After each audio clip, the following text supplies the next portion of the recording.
Magandang araw sa ating mga manonood.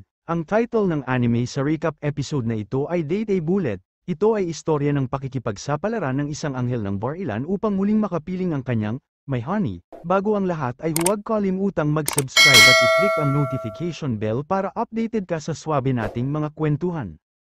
Simulan natin ang kwento kung saan makikita ang clone ni Tokisaki Kurumi na nahuhulog sa kalangitan. Pagkahulog niya sa lupa ay makikita ang isang pusa na tinapak ang kanyang pisngi. Ikinatuwa iyon ng dalaga at kaagad na kinuha ang puting pusa.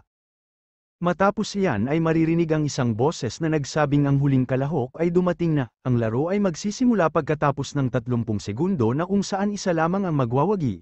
Kaya kailangang pag-igihan ang pakikipagpatayan sa labanan. Nagulat ang dalaga sa kanyang narinig at napatanong kung anong lugar ang kanyang napuntahan. Lumipat ang eksena sa isang dako na kung saan makikita ang dalawang kalahok na naglalaban. Sinabi ng isa na huwag hamarang ang babae na tinawag niya sa pangalang Biscuit Smasher. Dagdag pa nito na may laban pa siya na kailangan tapusin. Sinabi naman ng babae na kung ang tinutukoy nito ay si Ayame ay kasalukuyan yung nakikipaglaban kay Dollmaster. At wala itong kakayanan para manalo. Mula dyan ay naghanda ang dalawa sa muling pagsasagupa. Balik ang eksena kay Kurumi na hindi pa rin makapaniwala sa kanyang narinig. Nang walang ano-ano ay may kunay na tinungo ang kanyang lokasyon. Kaagad niya yung iniwasan at tinanong kung sino ang naroon. Makikita naman ang isang babaeng ninja na may hawak na 3 kunay. Ipinakilala nito ang sarili sa pangalang Sagakiryu. Ibinaba ni Kurumi ang ang hawak at tinanong ang babae kung kailangan ba talaga nilang magpatayan. Mula dyan ay binunot niya ang kanyang baril mula sa anino at tinutak yun sa babaeng ninja. Sinabi niya na kung hahadlangan siya nito ay kanya itong wawasakin. Kaagad pinawala ng ninja ang 3 kunay subalit madali yung binaril ni Kurumi. Bago pa man ito tumama, tumawa ito at kaagad binaril ang ninja na biglang naglaho. Sa isang dako makikita naman ang isang bata na tinalo ang isang kalahok na lumuhad sa sarili nitong dugo. Linabas nito ang 3 litrato ng mga kalahok at sinabing gusto niya na itong patayin. Subalit naisip niya na mas mainam kung uunahin ang mahihina. Sa hallway makikita naman ang isang babae na hinahabol ng mga manika. Habang minumuning ni Kurumi ang pusa ay kaagad niya namang narinig ang sigaw ng paghingi nito ng tulong na tinutungo ang kanyang dako. Binunot ni Kurumi ang baril at binaril ang mga manika. Mula riyan ay itinutok niya ang baril sa babae na hindi niya alam kung isa rin sa mga kalaban. Natakot naman ang babae at sinabing hindi siya kalaban. Nagmakaawa itong alisin ang baril sa kanya. Pagkatapos niyan ay inalok ni Kurumi ang babae na sabihin ang lahat ng mga impormasyong nalalaman nito. Nakaagad namang tinanggap ng babae. Matapos yan ay nagpakilala ang babae bilang si Higoromo Habiki. Tinanong ito ni Kurumi kung ano ang dahilan kung bakit kailangan nilang magpatayan. Sinabi ni Habiki na kailangan yun para matupad ang kanilang kahilingan. Ayon sa kanya na ang quasi-spirit sa 10th region ng Malkuth ay may kakayahang tuparin ang kahit anong kahilingan. Tinawag ni Habiki ang lugar na kabilang mundo na kanilang kinabibilangan sa kasalukuyan. Mula dito ay tinungo nila ang lugar kung saan makikita ang bangin na parang walang hangganan. Pinaniwalaan ni Kurumi ang tungkol sa kwento ng kahilingan na ikinatuwa ni Habiki. Ayon kay Habiki na kundi dahil sa kanya ay hindi nito masisigurado kung ang kwentong yun ay talagang totoo. Sinabi naman ni Kurumi na kung ganun ang sitwasyon ay ihuhulog niya muna ang babae upang kumpirmahin ang katotohanan. Ikinatakot ito ni Habiki at tinanong si Kurumi na paano kung di na siya makabalik. Walang hesitasyong sinagot ni Kurumi, na kung ganun ang mangyari ay ikahihinayang nito ang sakripisyo niya, bagay na ikinalungkot naman ng babae. Matapos ito ay tinanong ni Kurumi si Habiki kung sino ang utak ng paligsahan, sumagot ang babae at sinabing hindi niya alam ang itsura nito maliban sa alias na tinawag niyang White Queen. Inalok ni Habiki si Kurumi na tulungan siya sa paligsahan at sa huli ay maglalaban sila ng patas. Matapos mag-isip sa loob ng 3 segundo ay tinanggap ni Kurumi ang alok sa kondisyon na wawasakin niya ito sa sandaling ito ay magtraidor. Mula dyan ay ipinakilala ang mga kalahok sa paligsahan. Ito ay sina Biscuit Smasher, Sagakiryu, Hijikata Isami, Dollmaster at ang huli ay si Queen. Nang walang ano-ano ay itinutok ni Kurumi ang kanyang shotgun sa isang dako na kinaroroonan pala ni Biscuit Smasher na natuntun ang kanilang lokasyon. Tinanong siya nito kung isang peke o quasi-spirit. Sinabi ni Kurumi na isa siyang peke subalit isang tunay na spirit. Kaya naman hindi siya maaaring tawagin bilang isang quasi-spirit. Natuwa si Biscuit Smasher nang marinig yun at kaagad nitong inatake ang anghel ng Bar-Ilan. Naiwasan naman yun ni Kurumi na tumalon sa ere habang pinaulanan ng putok si Biscuit. Ganun pa man ay madali siya nitong nasundan at sa pagbitaw nito ng pangmalakasang hampas ay tumilapon si Kurumi sa isang building ng paaralan.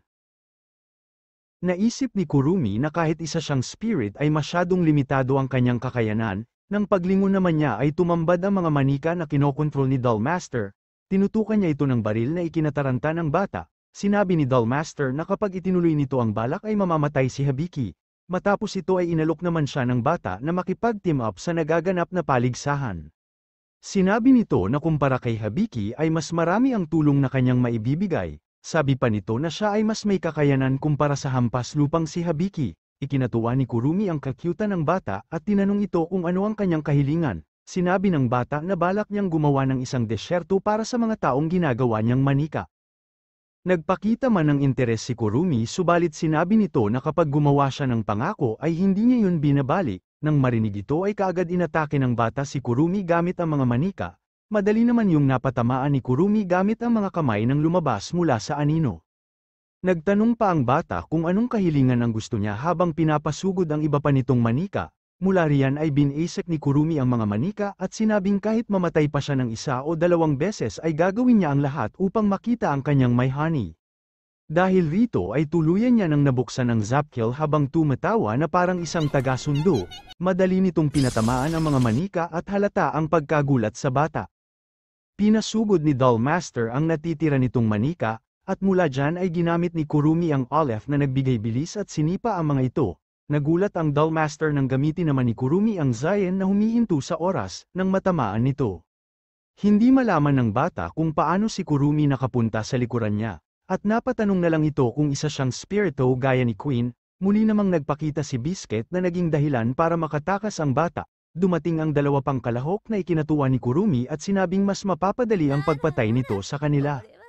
Habang tumatakas si Dollmaster ay hindi nito malaman ang kanyang gagawin, napatanong na lamang siya kung paano nakabalik ang kapangyarihan ni Kurumi nang bigla siyang mapadpad sa kawalan na kung saan ay nagpakita naman si White Queen na nakaupo sa empty throne.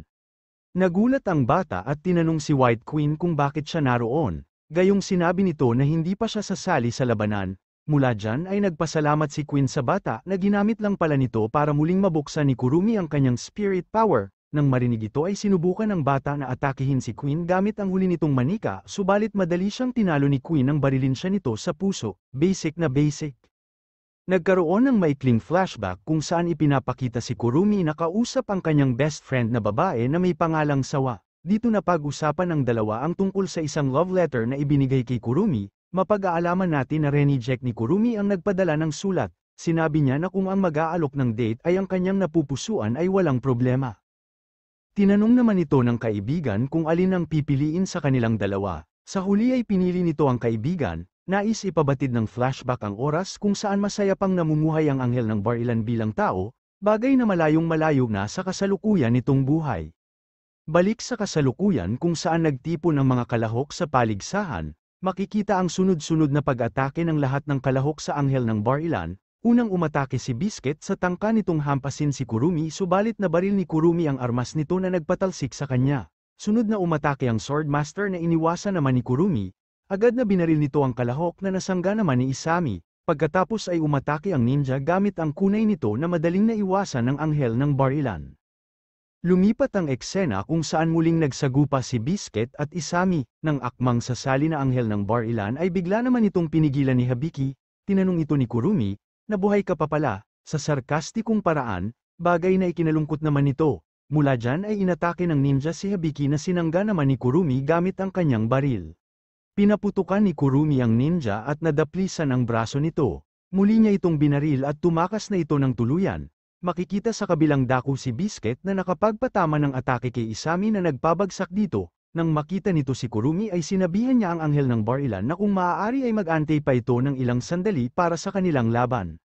Muling nagsagupa si Biscuit at Isami habang dinala naman ni Hibiki si Kurumi sa isang lugar na kakikitaan ng pagkakapareho sa lugar kung saan sila nag-usap ng best friend nito ilang taon na ang nakalipas.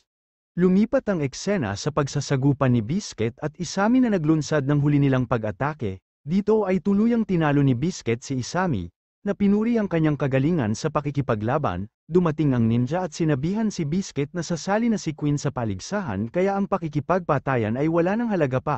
makikita si Kurumi at Habiki na tinutungo ang isang dako nang muli namang makita ni Kurumi ang puting pusa. Hinabol niya ito at naiwanan si Habiki. Nang matagpuan ni Kurumi ang pusa ay nakita nito ang papel na waring gustong ibigay ng pusa. Pagkatapos mabasa ang nakasulat ay ginamit nito ang 10th bullet na may kakayanang basahin ang alala ng anumang bagay na matamaan nito. Dito ay kanyang nakita si Queen na kung saan mapagalaman natin na kinuha pala nito ang katawan ni Habiki at pinalit yun sa puting pusa.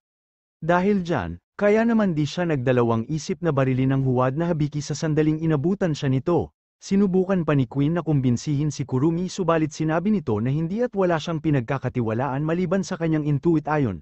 Mula dyan ay tuluyan ang hinubad ni Queen ang kanyang balat kayo na agad inatake ang anghel ng Bar-Ilan. Nasangga yun ni Kurumi subalit siya ay napilitang umatras. Pumagitna naman ang pusa o ang orihinal na Habiki at nang akma itong aatakihin ni Queen ay bigla siyang inatake ni Biscuit mula sa itaas. Makikita ang pagdating ng ninja at dito ay kinuha ni Kurumi ang pusa at nagpas siyang tumakas, ganun pa man ay nagawang madaplisa ni Queen ang kamay ng pusa nang barilin ito mula sa malayo. Pagkatapos nito at lumipat ang eksena sa sagupaan ni Queen laban kay Biscuit at sa ninja, umatake ang ninja gamit ang kunay na madaling naiwasan ni Queen sunod namang umatake si Biscuit gamit ang armas subalit madali yung nasangga ni Queen, binaril nito si Biscuit na napatalsik sa pader. Pagkatapos ay pinaulanan niya ito ng bala na tuluyang tumalo dito. Nagamit naman ito bilang advantage ng ninja upang iset ang kanyang kunay at gamitin ang fire technique na rear abrasion circle. Nang mapagtanto ito ni Queen ay tinapon nito ang kanyang katana sa tabi ng ninja at nang barilin yun ay nakapag-teleport ito ng mabilis. Mula dyan ay binaril ni Queen ang ninja sa ulo at kanya itong nag-api. Sa isang silid ng paaralan makikita si Kurumi na pinagaling ang pusa gamit ang kanyang 4th bullet na may kakayanang ibalik ang oras, pagkatapos nito ay kanyang tinungo ang isang silid kung saan magaganap ang huling duelo sa kwento, binuksan ni Kurumi ang pinto at nagalak naman si Queen nang makita siya nito, matapos ang maikling trash talkan ay inactivate ng dalawa ang kani-kanilang mga spirit powers, Zapkill ang kay Kurumi at tinawag naman ni Queen ang spirit power nito bilang Lucifigis. Dito ay tuluyan na silang nagsagupa. Ginamit ni Kurumi ang Aleph na naiwasan naman ni Queen, muling bumalik ang bala na nagpabilis kay Kurumi, at mula dyan ay binaril ni Queen ang upuan at nakapag-teleport sa likod ni Kurumi. Dito ay kanyang binaril si Kurumi na naiwasan naman ito sa split second ng pagtama. Nagpatuloy ang pag-atake ni Queen hanggang sa tuluyan na nitong matamaan si Kurumi sa kanyang tiyan. Pagkabagsak ng anghel ng Bar-Ilan ay makikita si Queen na emosyonal at muling nagkaroon ng flashback. Dito mapag-aalaman na ang kanyang katauhan ay walang iba kundi ang best friend ni Kurumi. Matapos paslangin ni Kurumi sa kanyang inverted form ay napadpad siya sa kabilang mundo o ang mundo kung saan sila kasalukuyang naglalaban. Dito ay natagpuan niya ang parte ng kapangyarihang itinapon ni Kurumi na inalok siya upang makipagsanib. Nang kanya iyong tanggapin ay tuluyang nabuhay ang katauhan ni Queen. Balik sa kwento, inalok ni Queen si Kurumi na sumama sa kanya at muling ibalik ang mga nakalipas. Subalit tinanggihan yun ni Kurumi sapagkat dinamay nito ang mga quasi-spirit na wala namang kinalaman sa kanila, upang tuparin lamang ang makasarili nitong kahilingan. Nang mapagtanto ito ni Kurumi ay naisip niya na nangyari yun dahil sa kanya, kaya naman anako nito ang responsibilidad na tapusin ang labanan, sa isip nito na yun ay paraan ng kanyang pagsisisi, muli silang nagsagupa, ginamit ni Queen ang Ariel na lumusat sa upuan na sinipa ni Kurumi at nagawa nitong masira ang shotgun ng anghel ng Bar-Ilan. Mula riyan ay binaril ni Kurumi ang upuan gamit ang acceleration bullet na nagpatalsik naman kay Queen. Sa isang epic na sabayan ay ginamit ni Queen ang technique na crescent na sinabayan ni Kurumi ng Zion at makikita ang malakas na pagsabog. Muli silang nagsalpukan hanggang sa ginamit ni Kurumi ang dalit na muling naiwasan ni Queen, nataman nito ang anghel ng Bar-Ilan at nagakalang panalo na. Subalit muling bumalik bullet ni Kurumi na tumama sa kanya. Dito na natapos ang matinding sagupaan sa pagitan ng dalawa at makikita si Kurumi na naiyak sa kabila ng pagkapanalo. Matapos ang lahat ay makikita si Kurumi kasama ang tunay na Habiki upang tunguhin ang ika-10 rehiyon sa Malkuth. Dito na nagtatapos ang kwento. Kung nagustuhan mo ang recap na ito ay huwag kalimutang mag-like, mag-subscribe at i-click ang notification bell para sa susunod pang kwentuhan. Sa muli ito ang inyong Mr. Suabe, hanggang sa muli. My honey! My honey!